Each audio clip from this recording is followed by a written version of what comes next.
Gideon Thorne rode into Oakhaven before the sun showed itself.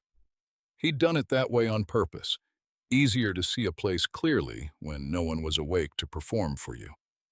Bankers sent their boys out at noon, when everything looked its worst under full light, and the owner was there to grovel. Gideon came at 5 in the morning, when a property told the truth. He swung down from the saddle and stood at the fence line, what was left of it. 3 posts leaning, one gone entirely. The barn roof had a gap along the ridge where starlight came through. He walked the perimeter, slow hands in his coat pockets, boots crunching frost-stiff grass. By rights, this should have taken him 10 minutes.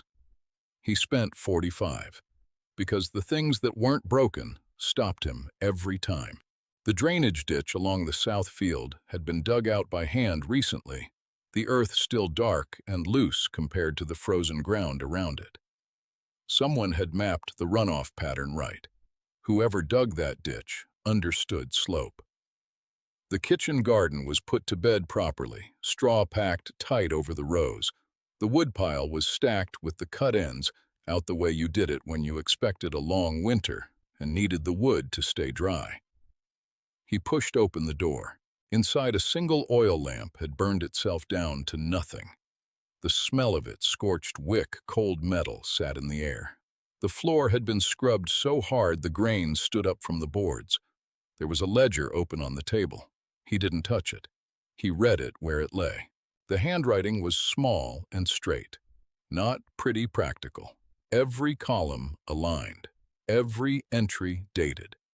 Feed costs broken down by animal, repair costs broken down by material. A row marked bank interest appeared every month, circled the number climbing. Next to it, in different ink, a second number, what she'd actually paid. Always more than required. She'd been trying to get ahead of it. She hadn't gotten ahead of it. The woman with her head down on the table had not heard him come in. Her left arm was folded under her face. Her right hand lay flat on the open ledger, and the knuckles were split across 3 joints, dried blood dark in the creases. The kind of damage that came from 2, maybe 3 days of hard work without stopping.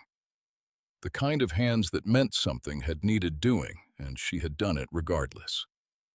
Gideon stood there longer than he meant to.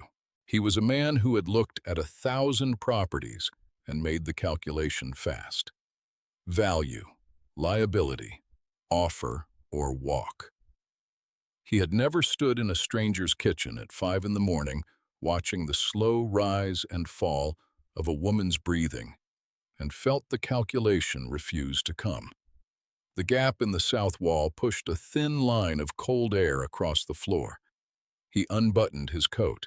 It was sheepskin lined, worth more than most men in Blackwood Creek made in 4 months. He'd had it made in Denver the year before. He set it over her shoulders without touching her, tucking the edge against the wall side where the draft came through. She didn't stir. He picked up his hat from the table where he'd set it. He looked once more at the ledger, at the climbing interest number, at the circled payments, at the hand that had written them. Then he walked out and closed the door behind him quiet. He rode back toward town with the cold coming straight through his shirt, and he did not mind it. He was thinking about the drainage ditch. He was thinking about what kind of woman digs a drainage ditch alone in November and gets the slope exactly right. He was not thinking about the coat, but he would. She woke to the sound of wind trying to get through the walls, not the usual draft. Something worse, the kind of sustained howl that meant the sky had made a decision overnight and wasn't taking it back. Hattie lifted her head from the table, and the first thing she felt was warmth on her shoulders that had no right to be there. She stood up fast. The coat slid off, and she caught it before it hit the floor. Sheepskin, heavy. The lining was cream-colored wool still holding someone's body heat like a stone holds sun after dark. She turned it over in her hands. No initials. No markings she recognized. She went to the window. The snow was already past the bottom fence rail. She didn't let herself stand there long.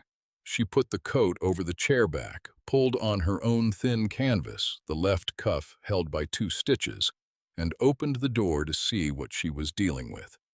The paper was nailed at eye level. She had to pull it free with both hands, the nail biting into her already split fingers. She read it once, standing in the doorway with snow blowing sideways into the kitchen. Fence line, west boundary, before Sunday, abandonment clause. Section 4, paragraph 9. Today was Thursday. She folded the notice and put it in the ledger. Then she stood in the middle of the kitchen and looked at the sheepskin coat on the chair. She picked it up, put it on. It hung to her knees. The shoulders dropped 4 inches past hers. She pushed the sleeves up and went out to the barn. The oak was stacked where her husband had left it 3 years ago, now cut and never used because he died before the fencing season. Green wood, heavy as iron, the kind that fought you on every stroke. She'd avoided it because she'd told herself she was waiting for help that never came. She stopped waiting. The first post took her 40 minutes to set. The ground was frozen 8 inches down, and she had to break it with the mattock before the bar could dig. She packed the base with gravel and tamped it hard, then checked the plumb line twice. The county surveyor's handbook said 18 inches minimum depth for a load-bearing fence post in clay-heavy soil. She'd read it twice the year the bank started circling. She went 18 and a half. The men from town came sometime around mid-morning. She heard them before she saw them, that particular quality of male laughter that means someone else's suffering has become entertainment. 4 of them on horseback, staying on the road far enough back to claim they were just passing. One of them called out something about women and cold weather. She set the next post. The coat was doing something she hadn't expected. The sheepskin was thick enough that when she got a log up on her shoulder to carry it the 30 yards to the next hole, the padding kept the bark from digging into her collarbone. She could carry longer. She did. Her hands went numb around noon. She kept working because numb was better than what came before numb, that sharp, specific pain in the split knuckles every time she gripped the bar. Numb meant she could still grip. By mid-afternoon, the light was going flat and gray, the kind that meant the storm wasn't finished. She had 11 posts set. She needed 19. She ate nothing. There wasn't time to go inside and come back out. She'd lose the body heat she'd built up, and her hands might not come back from a second freezing. One of the men on the road had gone home. The other 3 stayed. She drove the 12th post. The wind picked up as the sun went down, and she couldn't feel her feet anymore inside the boots. But the boots were still moving, and that was the only fact that mattered. The sheepskin was filthy now. Beet red mud streaked across the front, a long tear along the left shoulder from a nail she'd caught wrong on the 4th post. She looked at the tear for 1 second. Then she drove the 13th post. She finished the last one in full dark, working by the light of a lantern she'd hung on a stake. Her breath came in short bursts that didn't feel like enough air. She stood back and looked at the line of posts disappearing into the black. Straight, solid, done. She picked up the lantern and walked back toward the house and didn't look at the men on the road. She didn't have enough left in her to care what they'd seen. Sunday was 3 days away. The coat would need more than 1 night to dry. They came Sunday morning while the frost was still on the ground. Hattie heard the horses before she saw them. 3 sets of hooves on the hard road, moving at the unhurried pace of men who already know how the day ends. She was at the west fence line checking wire tension when they came around the cottonwood stand, and she straightened up slow and kept her hands visible. Silas Croft rode in front. He always rode in front. He was a small man who had figured out early that controlling money was the closest a small man could get to being large. Behind him came Sheriff Aldous Prent, who owed the bank 2 notes he couldn't pay, and everyone in the county knew it. And behind Prent, on a gray horse that cost more than Hattie's barn, came Gideon Thorne.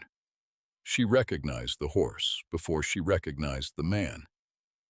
Then she recognized the coat, or what was left of it hanging over the saddle horn, folded, the cream lining turned inward. He'd come to collect it. Of course he had.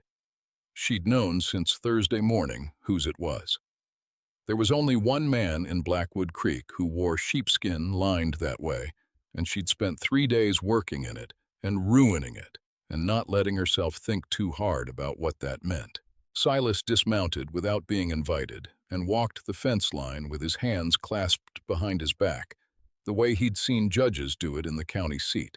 He stopped at the 4th post, pressed his boot against it, kicked it once hard. The post held. Of course it held. She'd packed the base with gravel and set it 18.5 inches down in frozen clay. It would hold for 30 years. Silas turned around and smiled. "Workmanship like this," he said, loud enough for Prent to write it down if he wanted to, "is a hazard. Wires too tight, post spacings irregular. I can't in good conscience certify this fence meets county safety standards." Hattie's jaw tightened. That was all that moved in her face. "Furthermore," Silas continued, "the abandonment clause has already been triggered. We're here to formalize the transfer." He produced a folded paper from his coat and held it out toward Gideon. "Mr. Thorne, if you'd care to—" "I know what the paper says, Silas." "Then you know this is a formality."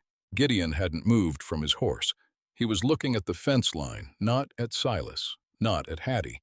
Just looking at the posts the way Hattie had seen him look at the drainage ditch, like a man who was doing arithmetic. Silas stepped forward and shoved the paper toward him. The pen came out next. Hattie looked at Gideon Thorne then, straight at him. She couldn't help it. He'd left her his coat in the dark without a word, and now he was here with the man who wanted her land, and she needed to know which thing was true. His eyes moved from the fence to her. She didn't look away. His face told her nothing. That was the worst of it. Nothing in his expression gave her anything to hold on to. He was the same man who'd looked at her drainage ditch and her ledger and covered her shoulders in the cold, and he was also the man holding an unsigned deed to her land. Silas said, "The bank has been more than patient, Hattie." He always used her first name. He'd never earned it. She looked at the pen in his hand, then at the paper, then at Gideon's hand that had not yet reached out to take it. The wind came down from the north and pushed hard across the field. It lifted the top page of the folded document, and Silas grabbed it, fast, irritated. He jabbed the pen toward Gideon again. "There's no reason to drag this out," Silas said. Gideon's hand stayed where it was, and in the space between one breath and the next, Hattie made the only move she had left. She moved before she thought about it. The ledger came out from under her arm and hit the lid of Silas's document box hard enough to make him step back. The sound cracked across the frozen field like a branch snapping under ice. Silas recovered fast. "What do you think you're—" "Section 12. Her voice came out flat and steady, which surprised even her. "Blackwood County Fencing Ordinance, 1871. Post-depth requirement for clay-bearing soil west of the creek line. 18 inches minimum." She opened the ledger to the page she'd marked with a strip of feed sack. "I went 18.5 on every post. I have the measurements written here dated Thursday, witnessed by no one, because there was no one willing to come out in that storm. But the measurements are still true, whether anyone watched me take them or not." Silas's mouth opened. She kept going. "Wire tension. Section 14, paragraph 3. Minimum pull resistance of 40 pounds per linear foot for boundary fencing in livestock territory." She turned another page. "I used a luggage scale. Every span. Logged here. My lowest reading was 52 pounds. My highest was 59. She looked up at him then. "Your boot didn't move that post, Mr. Croft. You know it didn't." The sheriff had stopped writing. Gideon Thorne had not moved, but something in the way he was sitting on that horse had changed a stillness that was different from before. More deliberate, the way a man goes quiet when he's listening hard. Silas's face had gone the color of old tallow, but he was not finished. Men like Silas Croft were never finished because men like Silas Croft had more cards than they ever showed at once. He reached into his coat, not the document box, his inner pocket.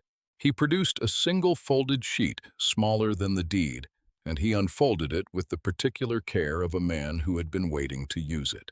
"Supplemental tax assessment," he said, "levied under the county emergency revenue provision, retroactive to January 1st. He set it on top of her ledger without asking. $400, due immediately as a condition of property retention. It's in your original loan agreement, Mrs. Mercer.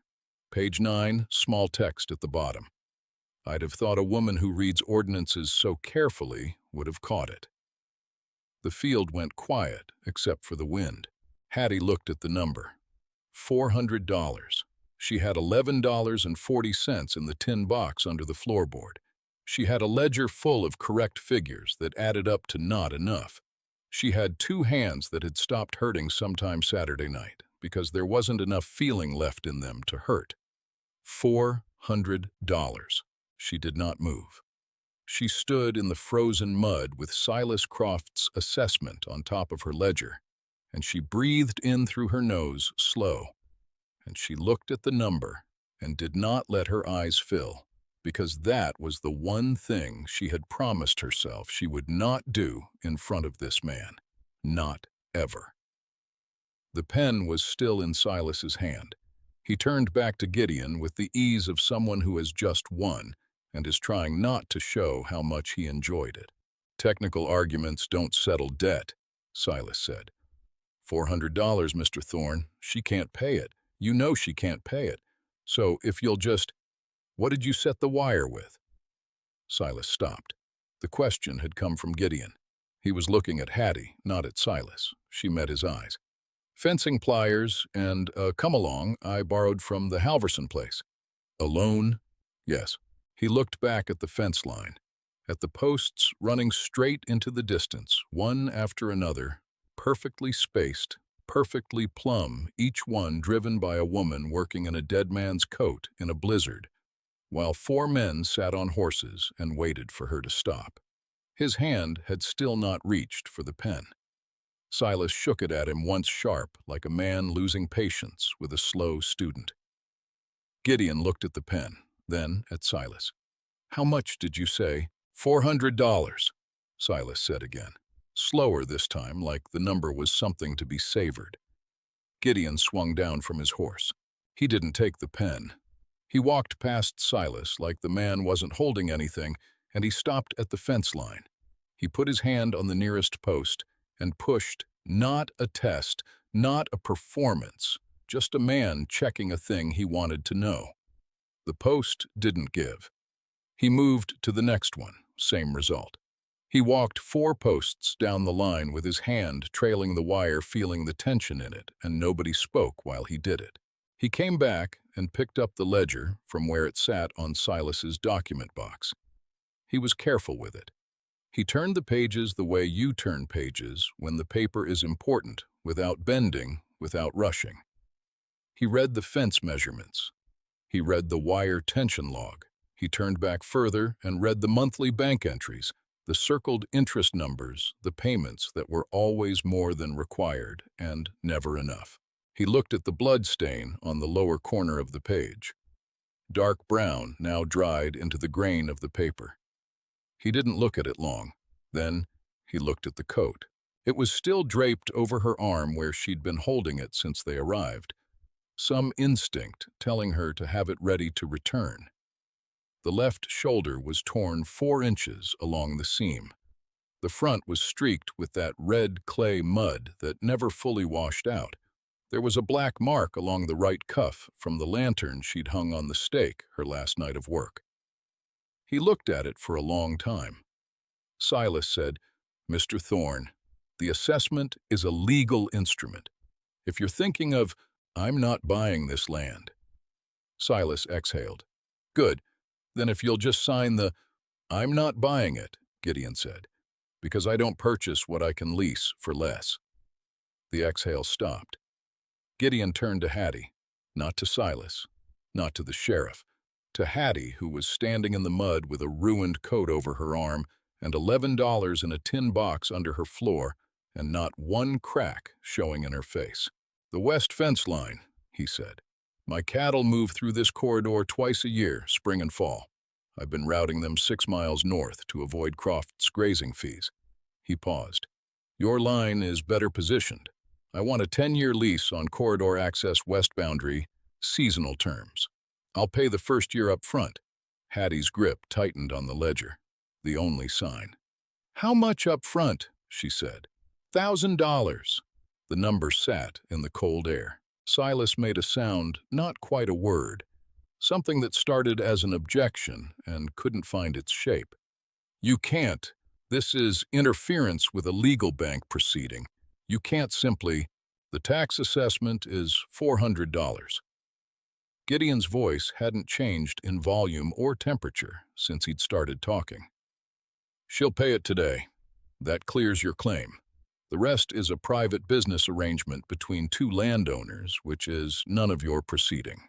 He looked at Silas the way you look at something small that has made itself an obstacle. "Unless the bank is also in the business of telling its creditors who they may or may not conduct commerce with.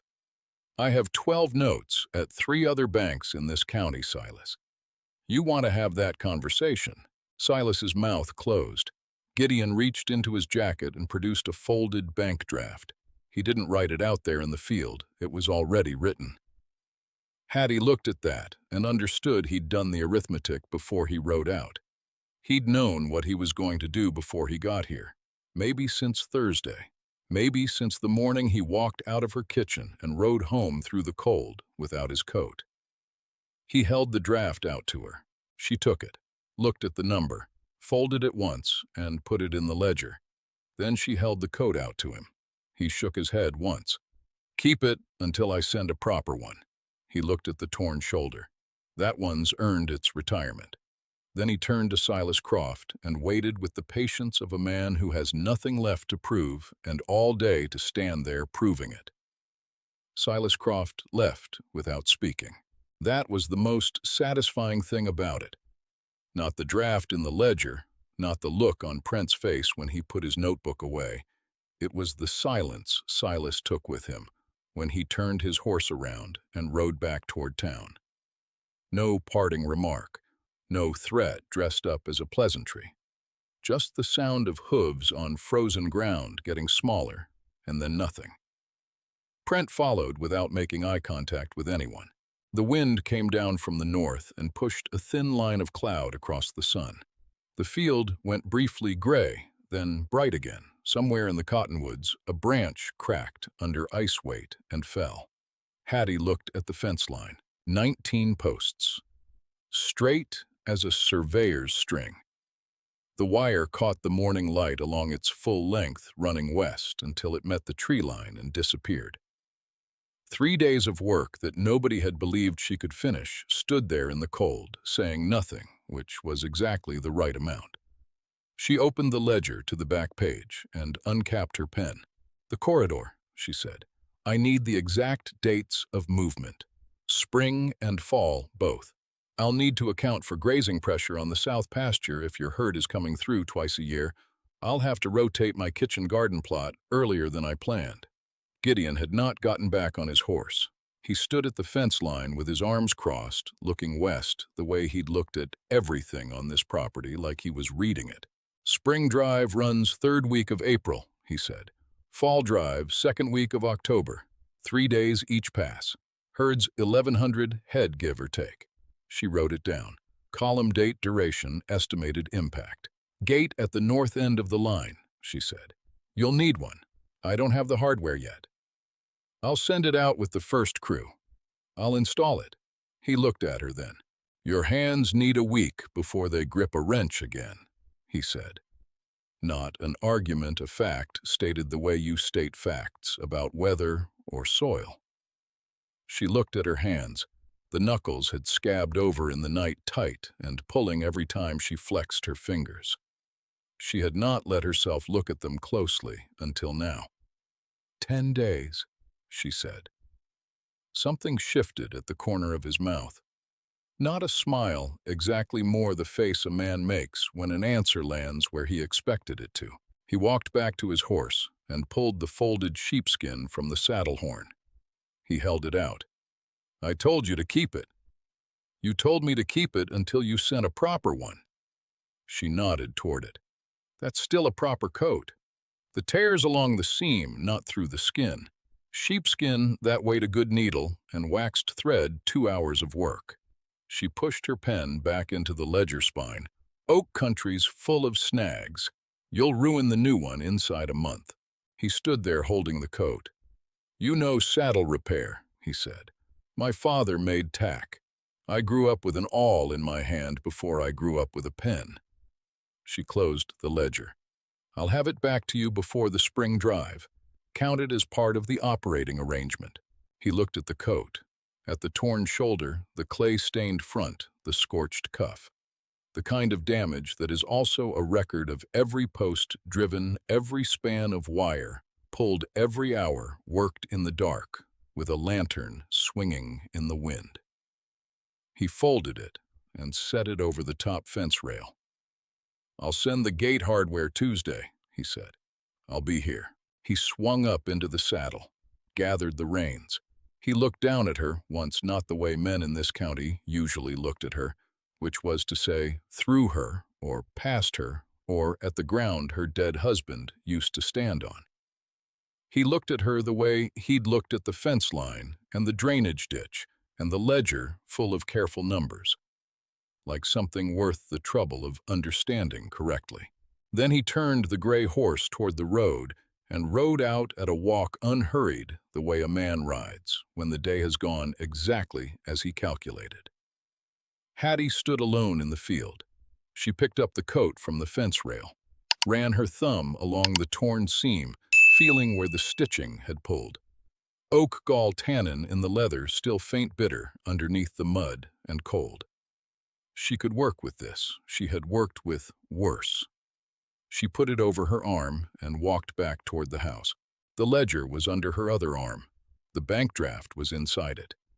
The fence stood behind her straight and tight and saying nothing to anyone. That was enough. That was, in fact, everything.